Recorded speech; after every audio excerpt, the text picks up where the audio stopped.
En este video les hablaré sobre la fisiopatología de las cefaleas.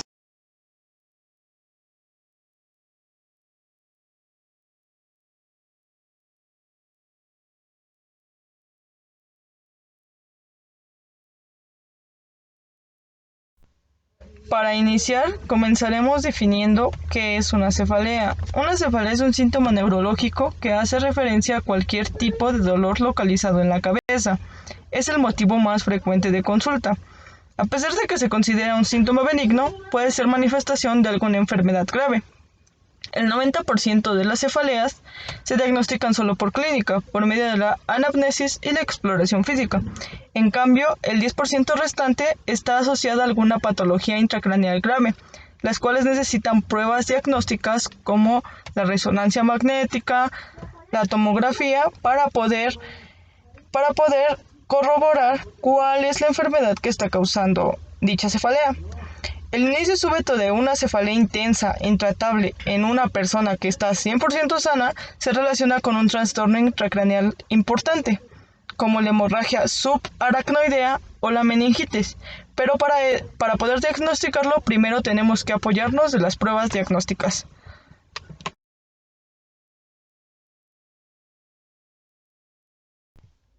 Según la OMS, las cefaleas son uno de los trastornos más comunes del sistema nervioso. Se calcula que casi la mitad de los adultos entre 18 a 65 años han sufrido una cefalea en el último año, y el 30% de este grupo ha padecido migraña.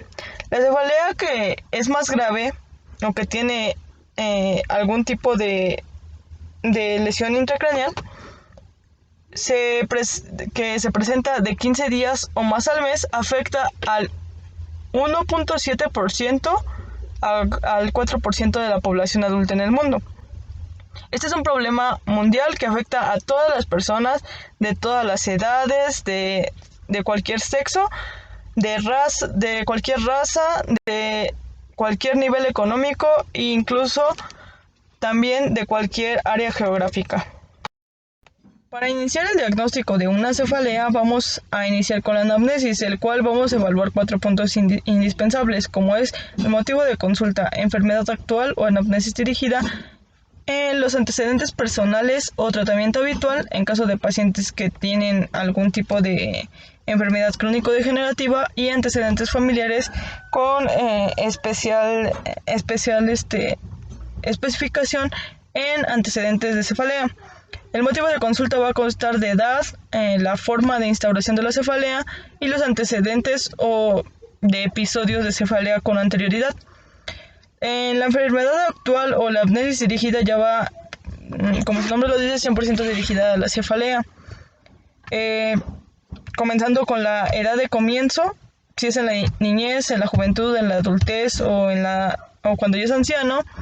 La evolución crónica, aguda o reciente, la instauración si es súbita o gradual, la frecuencia si es diaria, semanal, mensual o por crisis, la localización si es focal, hemicraneal, holocraneal, frontal, en banda o orbitaria, la duración si es segundos, minutos, horas, días, semanas, meses o años, el horario si es matutina, vespertina, nocturna o hora fija u hora imparcial.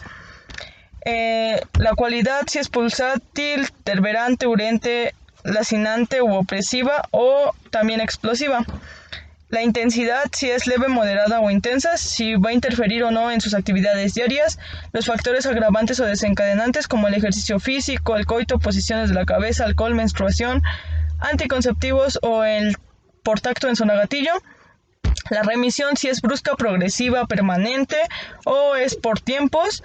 O también si hay un tipo de síntomas asociados, que esto nos va a poder dar énfasis a alguna cefalea secundaria. O síntomas autonómicos que también nos van a poder dar énfasis o nos van a poder guiar a una cefalea secundaria. Y pues los antecedentes personales y tratamientos habituales o antecedentes familiares con especial hincapié en enfermedades o en antecedentes de cefalea, que nos van a poder proyectar si es una cefalea primaria o secundaria. Dentro de la anamnesis, nosotros vamos a tener que identificar signos y síntomas de alarma en el paciente, ya que esto nos va a descartar una cefalea primaria y nos va a inducir a una cefalea secundaria o algún otro tipo de alteración asociada. Los signos y síntomas de de alarma de las cefaleas va a ser que el paciente inicie la cefalea mayor o igual a los 50 años, que sea intensa, de comienzo súbito, que sea de intensidad y frecuencia progresiva, que tenga asociación con alguna enfermedad sistémica, neoplásica, coagulopatías, cardiopatías, o sea, inmunocomprometido, que tenga antecedentes de migraña con aura típica, que tenga cambios en la característica de su en caso de ser paciente crónico, que tenga cambios en sus características, que tenga una cefalea que incremente o provoque o que sea provocada por esfuerzos, que tenga presencia de convulsiones, fiebre o vómitos. Esto nos va a dar mucha referencia a una cefalea secundaria, o que tenga alguna alteración neurológica.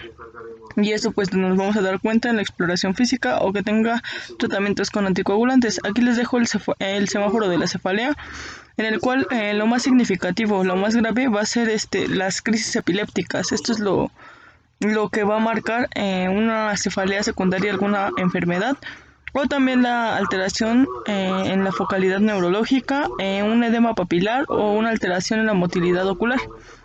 Que sea progresiva, que aumente con alguna actividad cotidiana, o que sea una cefalea explosiva, que los pacientes lo definen como la peor cefalea de su vida, o que sea en pacientes menores de 3 años. Y pues aquí hay otros tipos, pero estas son menos graves.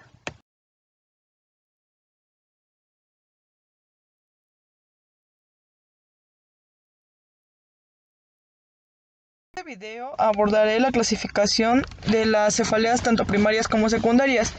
Hay diversos tipos de clasificaciones y hay algunas que ni siquiera tienen una clasificación en concreto, y hay más de 150 cefaleas, por lo cual les daré las más importantes en clínica como tal. Las primarias, las más importantes o la más frecuente es la cefalea tensional, por ejemplo, pero también está la migraña, la cefalea en racimo y la cefalea diaria crónica.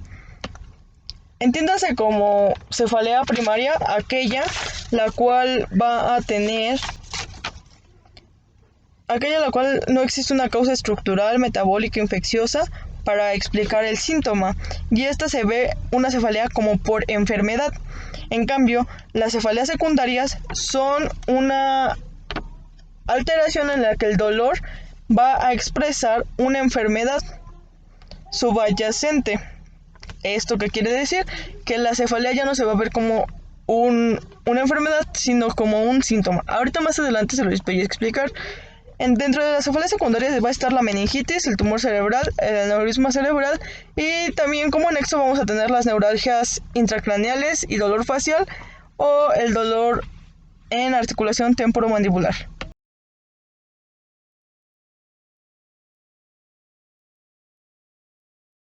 Aquí les muestro los diversos tipos de cefaleas en su agrupación en cefaleas primarias y cefaleas secundarias.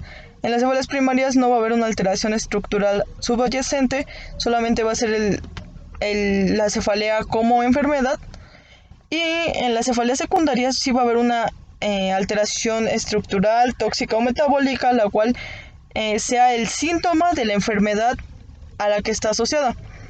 De las cefaleas primarias, la más común o la más frecuente, por un 79%, es la tensional. En las cefaleas secundarias, la infección generalizada es la más frecuente, y es la que en clínica se ve más.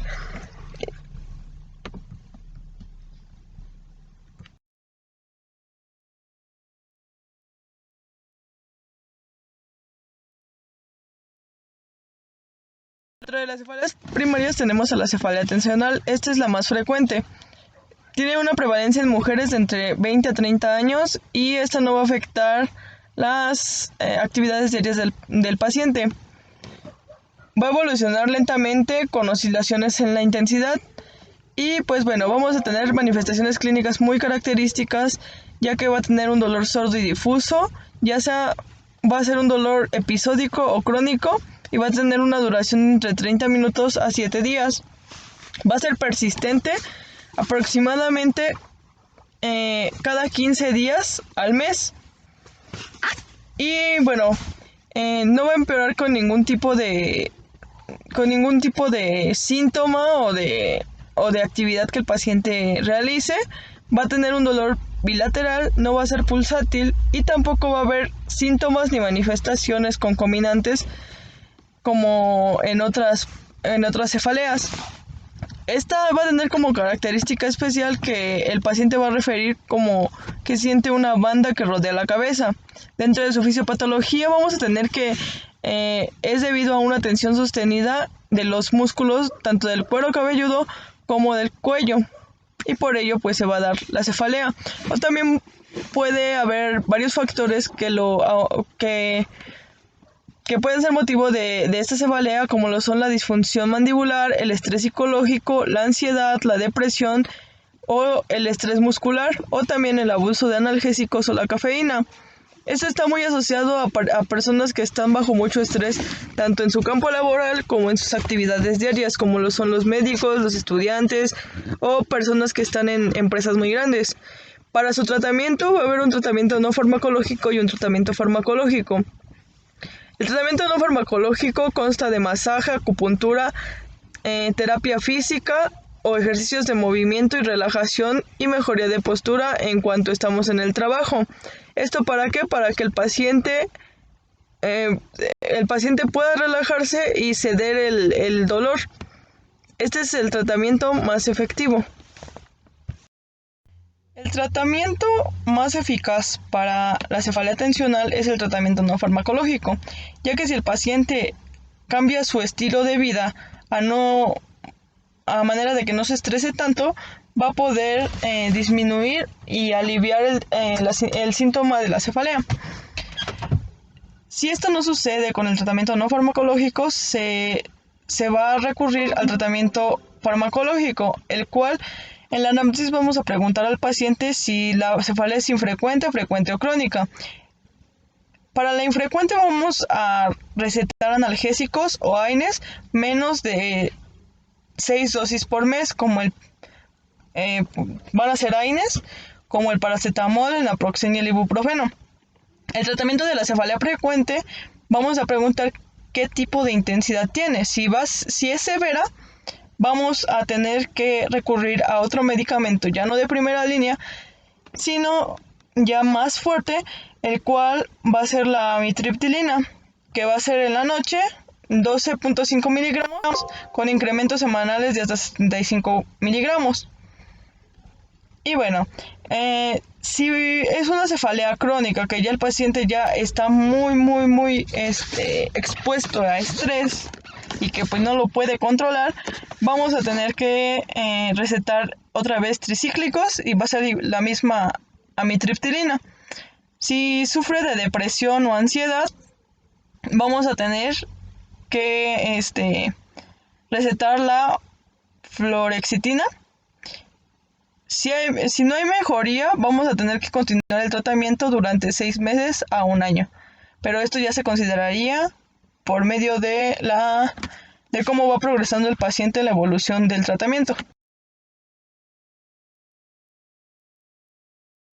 Otra cefalea primaria que es muy común es la cefalea por migraña, la cual va a afectar principalmente a mujeres y va a ser hereditaria, con un rasgo autosómico dominante con penetración incompleta, la cual se va a asociar a dos mecanismos que aún no han sido totalmente explicados. El primero es que el nervio trigémino se va a activar y por medio de las fibras sensitivas trigeminales puede provocar la liberación de neuropéptidos, provocando inflamación neurógena dolorosa dentro de la vasculatura meningia y por lo tanto pues la cefalea.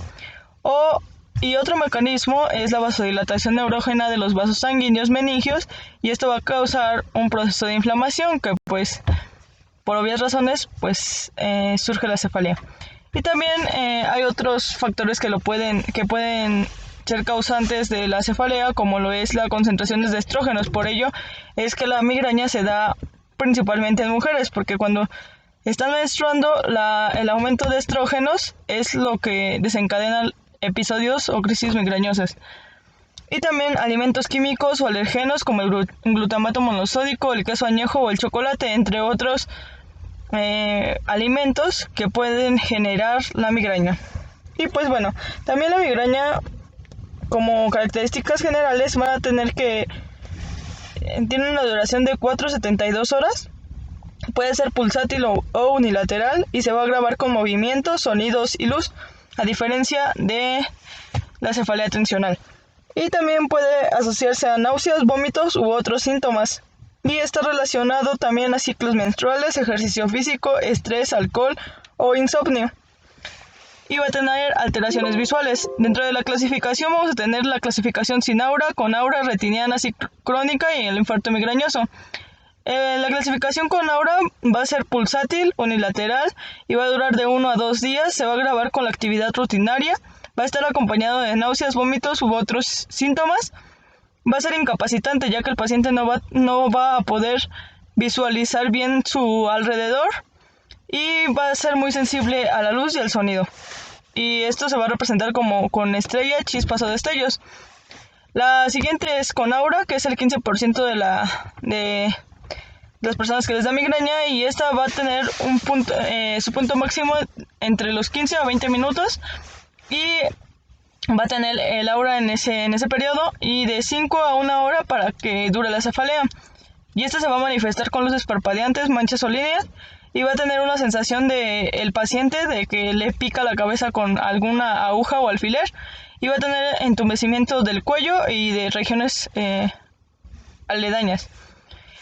Y también va a tener fatiga e irritabilidad. Esta también va a ser incapacitante. También las retinianas, esta va a ser rara, pero va a tener chispas o destellos de luz, y esta va a ser muy importante porque se pueden presentar escotomas o también la ceguera unilateral. El paciente prácticamente va a tener que estar sentado o acostado a oscuras. Esos pacientes totalmente van a estar a oscuras y en silencio.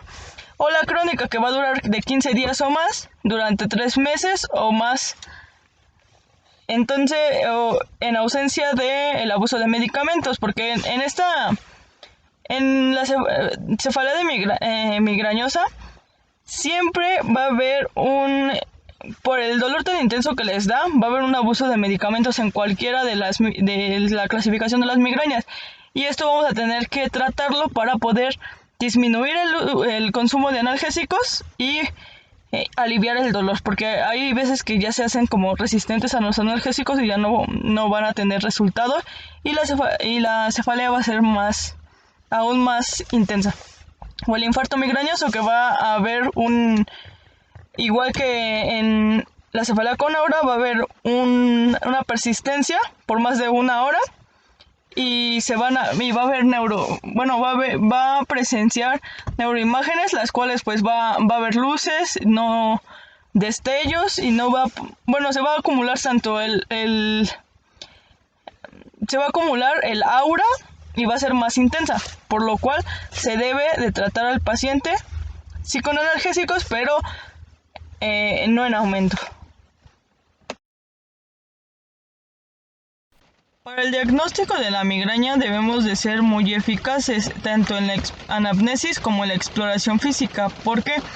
Porque como va acompañada de varios síntomas, como son las náuseas o el vómito, puede confundirse a veces con otras enfermedades o también con alguna cefalea secundaria si omitimos algún parámetro a evaluar de la anamnesis o la exploración física.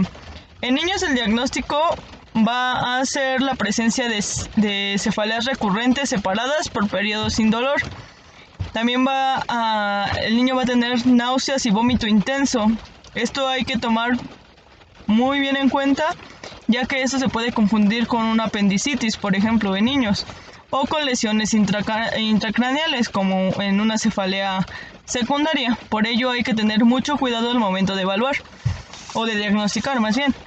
En adultos pues va a haber el dolor abdominal, las náuseas, el vómito, la cefalea pulsátil, va a ser una ubicación unilateral, va a tener una aura relacionada, o el paciente va a referir que ve luces o destellos o estrellitas, el cual pues va a indicarnos o a llevarnos a que va a ser una migraña.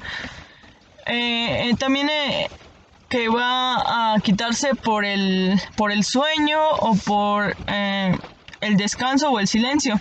Entonces, pues nosotros vamos a tomar en cuenta que pues estos pacientes que tienen migraña y descansan o ya no se estresan tanto o están bajo la oscuridad, pues van a disminuir sus síntomas. Y también es muy importante tomar en cuenta los antecedentes familiares, ya que estas, como ya les había mencionado,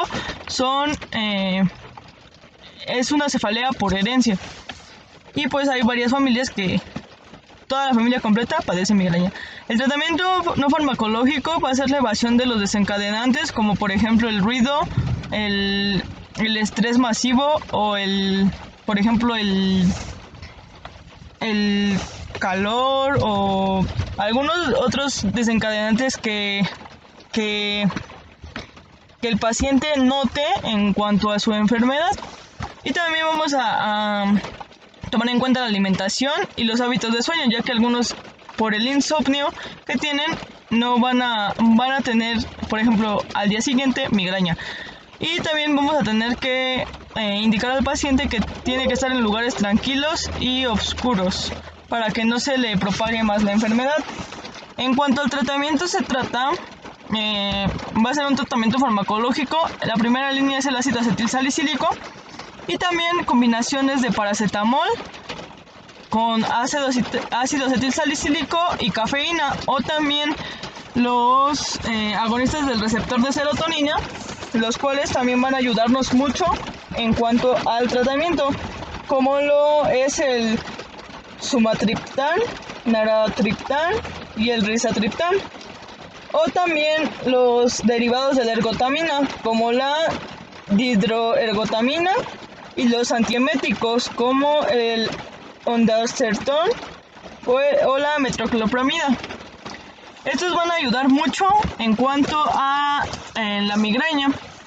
O también el tratamiento farmacológico preventivo. Si con los fármacos principales o de primera línea no alivia el dolor y sigue con el dolor latente, aunque el paciente ya se haya quitado todos los factores desencadenantes, tenemos que tener un tratamiento farmacológico preventivo para que no vaya a haber algún otro tipo de malestar o que se vaya a agravar más la enfermedad, como lo son los beta-adrenérgicos, los antidepresivos y anticonvulsivos. Pero antes tenemos que preguntar si el paciente no es alérgico a alguno de estos medicamentos. Para el tratamiento profiláctico de la migraña, cuando ya el tratamiento de primera línea ya no funcionó, vamos a tener que elegir un fármaco de acuerdo a las comorbilidades de cada paciente. Si no hay comorbilidades, se va a valorar qué medicamento se le puede dar. En hipertensión arterial vamos a recetar el propanolol, y en obesidad o epilepsia vamos a recetar el topiramato. En la epilepsia o trastorno bipolar del comportamiento va a ser el valproato de magnesio. En la ansiedad o depresión, la fluoxetina. Y en la depresión, insomnio o dolor neuropático, la amitriptilina. Como pues ya les había comentado, es similar el tratamiento de la cefalea tensional. Y también en el vértigo pues se va a tratar con la fluranicina. Ok, entonces pues, y también se van a tener que tener algunos, va a ir acompañado de pruebas diagnósticas, ya que como ya les había mencionado, como se asocia con varios síntomas aparte de la cefalea como un simple dolor, pues vamos a tener que descartar si hay algún tipo de enfermedad secundaria a la cefalea, o simplemente solamente es la migraña como tal.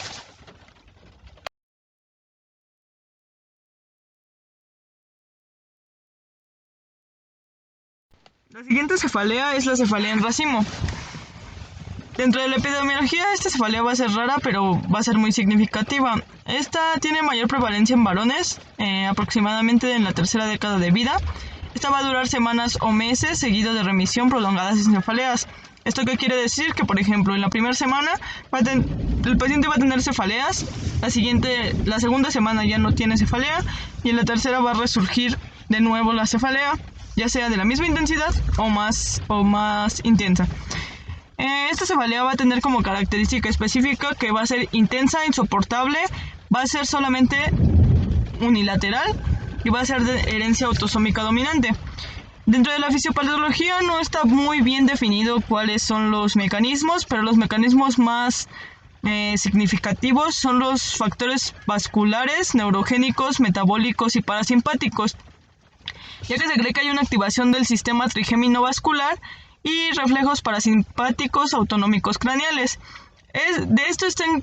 Se cree que el encargado de esto es el hipotálamo, el cual va a tener cambios biológicos circadianos y alteraciones neuroendocrinas, como lo son los cambios de cortisol, la prolactina o la testosterona.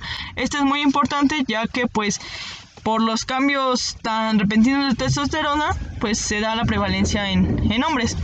Dentro de las manifestaciones clínicas más importantes es que desde inicio rápido va a tener un pico máximo de intensidad de 10 a 15 minutos y va a durar de 15 a 180 minutos. Esta va a tener como característica muy específica que el paciente va a tener o va a referir dolor en el ojo y del ojo se va a irradiar al nervio trigémino ipsilateral. Va a haber enrojecimiento conjuntival, lagrimeo unilateral, congestión nasal, rinorrea, sudoración, miosis, ptosis o edema del párpado. Este tipo de cefalea va a tener una característica muy especial, que por ejemplo, si la cefalea es del lado izquierdo, todos los signos y síntomas que va a presentar el paciente van a ser de ese mismo lado. No va a haber otro. Por ejemplo, en el otro lado no se va a presentar ningún síntoma, solamente del lado que se refiere el dolor. Dentro del tratamiento va a ser, como la cefalea es corta, pero de larga intensidad, pero de una intensidad muy alta, va a ser autolimitada. No se va a recomendar fármacos orales, ya que van a ser más eficaces los fármacos intramusculares y los intravenosos. También se va a recomendar la inhalación de oxígeno. Y pues bueno, para la profilaxis de este tipo de cefalea van a estar recomendados el verapamilo, el carbonato de litio, los corticosteroides y el valproato de sodio, que estos son los que van a aliviar el dolor si es que se presenta ya en varios episodios, o va a prevenirlo.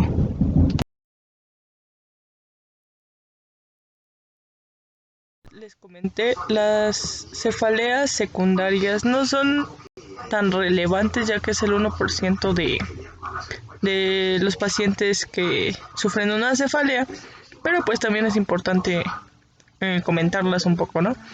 Entonces, las cefaleas secundarias va a haber varias clasificaciones, como por ejemplo la cefalea secundaria por enfermedad vascular, las cuales incluyen la hemorragia subaracnoidea, la disección arterial de, por ejemplo, arterias aórtica o vertebral, y la trombosis de senos venosos. Aquí les dejo los síntomas de cada una, o bueno, los síntomas con los que va acompañada la cefalea y que nos va a poder dar un diagnóstico, pero no sin antes realizar una prueba diagnóstica, como por ejemplo en la hemorragia subaracnoidea vamos a tener rigidez de nuca, que eso es lo más relevante, o también la disminución de conciencia y el déficit neurológico focal. En la disección de las arterias va a haber un dolor de nuca y también se va a asociar a un ictus, y en la trombosis de senos venosos va a haber sombras visuales y el papiledema. Por ello es importante hacer el fondo de ojo, y también pues va a haber riesgo de factores prototrombóticos en el embarazo.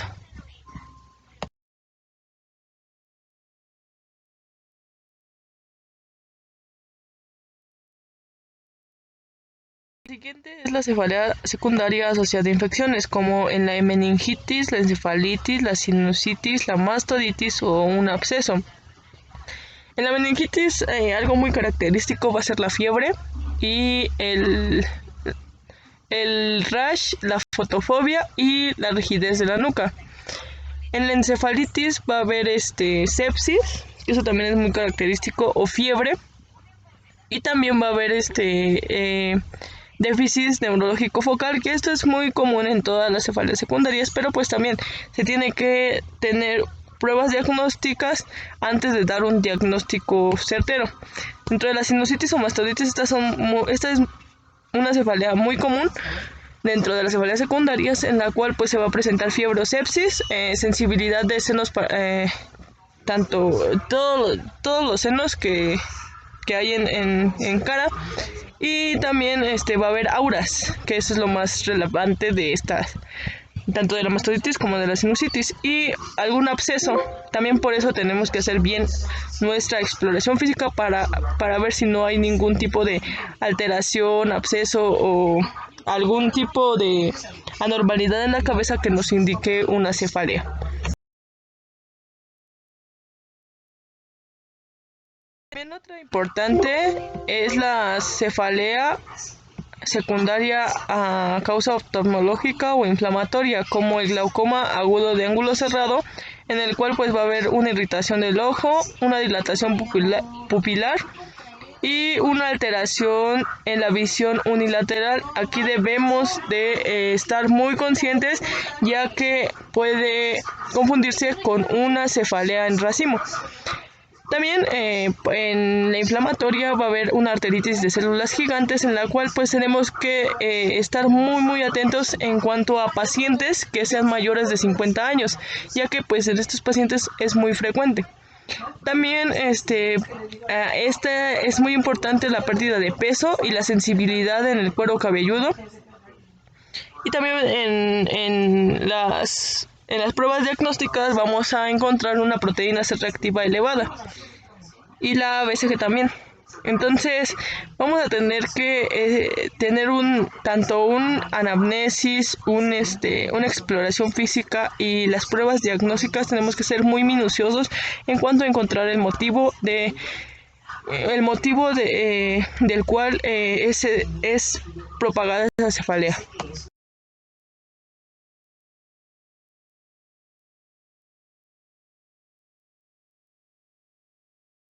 Último están las alteraciones dinámicas en el fluido cerebroespinal, por ejemplo, del líquido cefalorraquídeo, en el cual pues va a haber varios determinantes o varias enfermedades que se van a asociar, como la hipertensión intracraneal idiopática.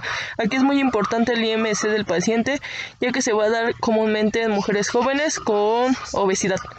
Y también tenemos que tomar en cuenta el papiledema o el tinito, las difuminaciones visuales, que esto se va a ver evidenciado en la exploración física. También el quiste del tercer ventrículo, en el cual pues va a haber un trastorno de la marcha.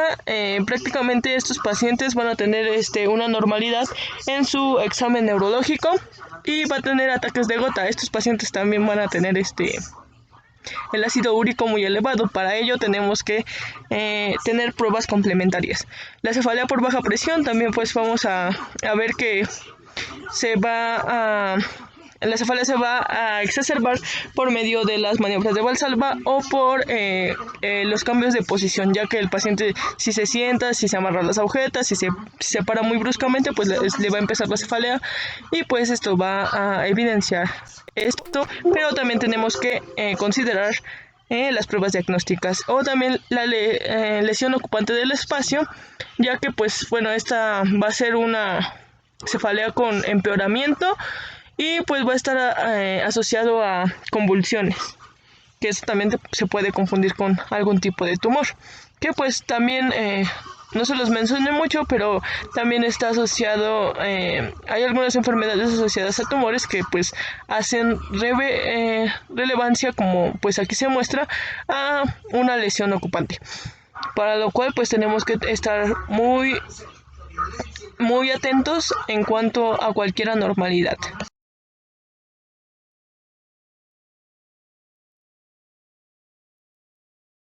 De una cefalea secundaria a otra enfermedad asociada, debemos utilizar la TAC craneal, la punción lumbar o la resonancia magnética craneal, para lo cual nosotros debemos de confirmar con estas pruebas diagnósticas nuestro diagnóstico presuntivo. Si pues el paciente presenta signos o síntomas de alarma o tiene algún tipo de característica que evidencie que tiene o que sufre alguna cefalea secundaria, para lo cual en el TAC craneal vamos a referir a pacientes que tengan cefalea intensa de empeoramiento progresivo, focalidad neurológica encontrada en la exploración física, que tengan papiledema encontrada en el fondo de ojo o rigidez en la nuca, que pues eso se puede encontrar en la anamnesis. Y también la fiebre, náuseas y vómitos. Si el paciente refiere que pues ya ha tenido continuos estos síntomas, pues podemos sospechar de alguna cefalea secundaria, o que si dentro de la historia clínica, dentro de todos sus síntomas, no es clasificable con ninguna o no tiene características de ningún tipo de cefalea que pues nosotros conocemos, evidentemente vamos a tener que mandar a estudiar más a fondo cuál es el motivo de dicha cefalea. Dentro de la punción lumbar vamos a tener que si se sospecha de una hemorragia subaracnoidea y la TAC craneal que nosotros le mandamos a hacer es totalmente normal, debemos de tener una segunda opción, como es la punción lumbar, en donde pues se entromete el líquido cefalorraquídeo. Y pues si se sospecha meningitis o encefalitis, pues por obvias razones como pues estas enfermedades están asociadas con la inflamación de las meninges, pues esta prueba diagnóstica es muy oportuna. Y pues también va a medir la presión del líquido cefalorraquídeo en hipotensión licuotoral o en un pseudotumor. Dentro de la resonancia magnética, se va a utilizar como tercera opción para hidrocefalia. Si se encuentra hidrocefalia en la TAC craneal y delimitar si hay algún tumor o lesiones ocupantes de espacio con alguna obstrucción o algún tumor aledaño o visto ahí, pues nosotros vamos con todo esto vamos a poder dar un diagnóstico asertivo y por ende el tratamiento.